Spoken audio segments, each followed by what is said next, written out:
كان هناك شاب يدعى عبد الرحمن. نشأ في أسرة مسلمة عادية. لم يكن سيئا، لكنه كان مهملا في عبادته. يصلي أحيانا ويترك أحيانا، ويؤجل التوبة دائما، وهو يقول: ما زال الوقت أمامي. في أحد الأيام توفي صديق مقرب له فجأة دون مرض أو إنذار. حضر عبد الرحمن صلاة الجنازة ووقف صامتا وهو يسمع الإمام يقول: الموت لا يستأذن أحدا. هزت هذه العبارة قلبه، لكنها لم تغيره فورا. عاد إلى حياته كما كانت، إلى أن رأى في تلك الليلة حلما غريبا. رأى نفسه في مكان مظلم لا يرى فيه إلا نورا بعيدا.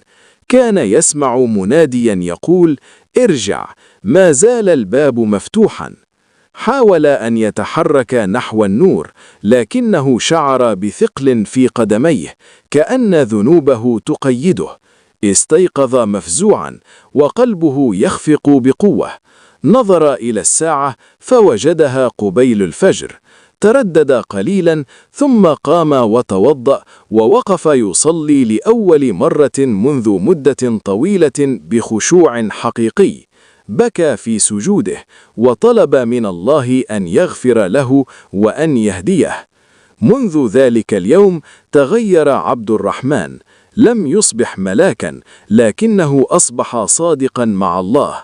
إذا أخطأ تاب، وإذا قصر استغفر.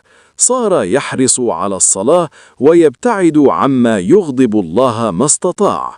وبعد سنوات كان يقول لمن حوله: رحمة الله أوسع من ذنوبنا، لكن لا تؤجل الرجوع إليه، فقد لا يمنح لك وقت آخر.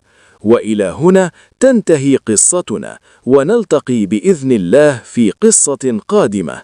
لا تنسوا دعمنا بالإعجاب والاشتراك في القناة.